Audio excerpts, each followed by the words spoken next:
네, 안녕하세요. 최지현입니다. 저번 시간에 삼재를 했죠. 그래서 이번 시간에는 천을기인을 한번 알아보겠습니다.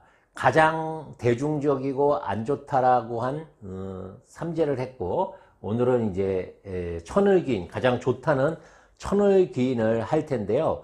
우리가 보통 이제 이런 삼재나 천을기인을 이제 신살이라고 이렇게 표현합니다. 그래서 보통 이렇게 신은 좋은 그런 어떤 길신을 의미하고요. 그 다음에 살은 나쁜 것을 의미하거든요. 그러니까 삼재 같은 것은 살에 해당하고, 그 다음에 이제 우리 천을기인, 오늘 할 천을기인 같은 경우에는 이제 좋은 신이라는 그런 의미예요. 그래서 신살이라고 이렇게 표현을 하는데, 이것은 이제 귀신 신자를 이렇게 한자로는 쓰고요. 이 살은 이제 죽일 살자를 이렇게 씁니다. 그래서 글씨는 이렇게 쓰는데, 뭐 사실 이 신과 살을 구분하는 것 자체가 의미가 없을 수도 있어요. 왜냐하면 신이라서 무조건 좋고 살이라서 무조건 나쁘지는 않기 때문에 그렇습니다. 그럴 가능성은 일단 높지만 반드시 그러하지는 않다라는 게 이제 문제거든요. 즉 신이라고 하더라도 길신이라고 하더라도 나쁜 작용을 할 수 있고요.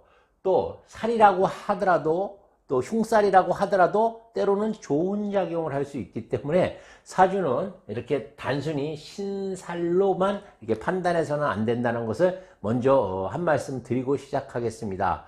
이 신살은 약 한 1500년 전 그 당나라 시대 때 이허중이라는 사람이 이허중의 설이라고 하죠. 그것이 이제 현대에서는 당사주라고 하는데, 그 당사주에서 내려오는 것들을 이제 연해자평이라는 자평명리 처음 시작이죠. 연해자평에 처음 이렇게 소개가 됐고, 그 다음에 연해자평에 이어서 뭐 삼명통해니 뭐 여러 고서책에서 이제 이어져 내려온 겁니다. 그래서 그 근거는 분명히 있고 또 이유도 분명히 있기 때문에 무시할 수는 없어요. 하지만 이게 정말 뭐 전부다 이렇게 보시면 안 되는 거고, 사주는 어디까지나 음양오행과 생극재화가 기반이 되는 거고, 그 위에 이제 우리 신사를 아름답게 코디네이터 이렇게 해주면 됩니다. 그러면 아주 맛깔스럽겠죠. 아무리 이 맛있는 음식도 이렇게 코디를 잘 해주면 더 먹음직스럽지 않습니까?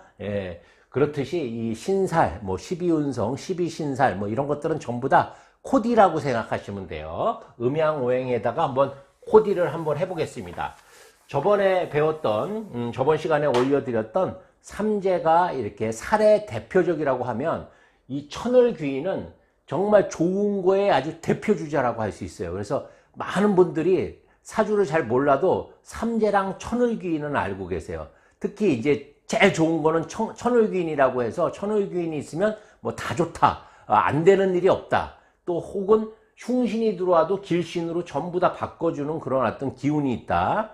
그리고 뭐 남편 복이 있고 아내 복이 있고 재물 복이 있고 심지어는 얼굴도 굉장히 잘생겼다, 뭐 이렇게 아주 좋은 얘기들을 다 갖다 붙이는 게 이제 천을귀인입니다.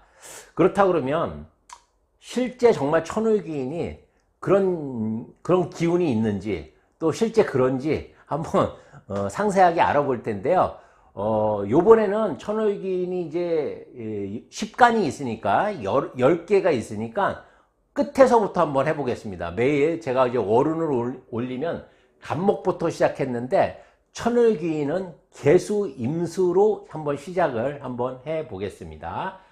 우선 이제 개요는 천을귀인이라는 이 말을 한번 생각해 보시면 되는데, 이거는 일단은 뭐 관용어라고 볼 수 있어요. 하늘 천자에다가 이제 새 을자를 이렇게 씁니다. 그 다음에 이제 귀인이라는 것은 뭐 도와주는 사람이라고도 할 수 있고, 또 나를 도와주는 환경이라고도 할 수 있고, 어쨌든 나를 실질적으로 보호해주고 수호천사 같은 역할을 해주고, 또 나를 도와주고 무조건 내 편이 돼주는 그런 어떤 환경이나 사람을 의미한다라고 보시면 돼요. 예, 그래서 이제 귀인, 이제 여기서는 이제 사람 인자를 쓰긴 했는데 꼭 사람이라고 보지 마시고 어떤 환경이라든지 또 어떤 상황이라든지 이런 것까지 전부 포함되어 있다라고 이렇게 보실 수 있습니다.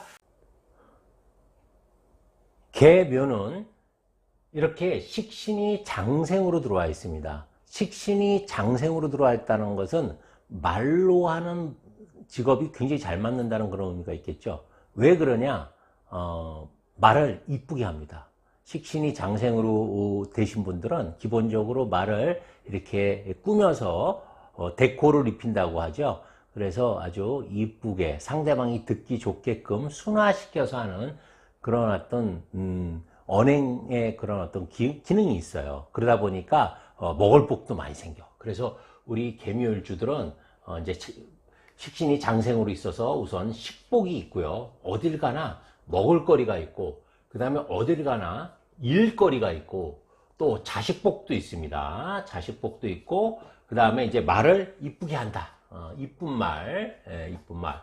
이렇게 좋은 점들이 너무 많죠. 개묘일주들은. 그래서 우리가 보통 천을귀인, 말을 이쁘게 하는 것에 모든 것은 말에서 시작되거든요. 인간의 언어는 말이죠. 말을 이쁘게 하면 천냥빚도 갚는다는 우리 속담이 있지 않습니까? 그래서 이제 예를 들어서 식신이 관대로 있다 그러면 말을 좀 거칠게 하겠죠. 걸록에 있어도 마찬가지고 이렇게 장생에 있거나 절에 있거나 태에 있으면 조금 더 이쁘게 한다 이렇게 보시면 될 것 같습니다. 그래서 개묘일주들이 보통 이제 복이 있다. 어딜 가나 사람들이 환영받는 그런 기운이 있는 겁니다.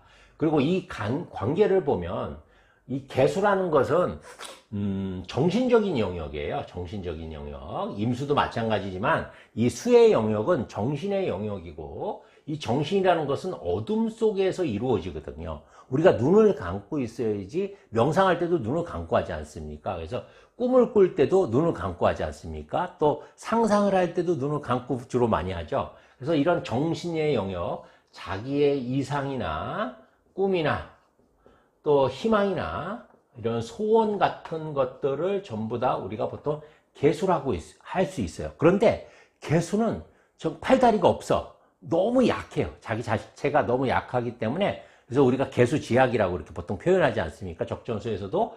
그래서 뭔가 자기를 대신해서 움직여주고 행동해 줄 사람이 필요하거든요. 그것이 바로 식신이라고 할 수 있어요. 묘는 바로 개수의 손발이 돼주고 움직여, 대신 나의 어떤 정신이라든지 이상이라든지 꿈이라든지 희망 같은 것들을 표현해 줄 수 있는 도구가 되는 겁니다. 그래서 개수는 천간의 을목이나 간목만 봐도 너무 반가워하죠. 그래서 우리 개수는 이렇게 묘를 깔고 있는 경우가 최고로 좋다. 보통 이렇게 얘기를 합니다. 그래서 천을귀인이라고 하죠.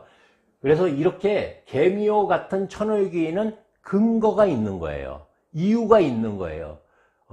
이 사주라는 것은 학문이기 때문에 반드시 좋으면 좋은 이유가 있어야 하는 거죠. 그래서 개묘의 천을귀인은 천을귀인이라는 명칭 때문에 좋다라기보다는 이렇게 서로 상호작용, 생극재화에 의한 상호작용에 의해서 좋다라고 보시면 더 타당하지 않을까 이렇게 생각해 봅니다. 즉 다르게 말하면 아무리 천을귀인이라고 할지라도 뭔가 생극재화 이치에 음양오행 이치에 맞지 않다고 하면 좋다라고 하면 안 되겠죠. 그래서 우리가 살도 좋은 살이 있고 신도 나쁜 신이 있어요. 그러니까 우리가 무조건 길신이라고 해서 다 좋다 이렇게 표현하면 안 됩니다.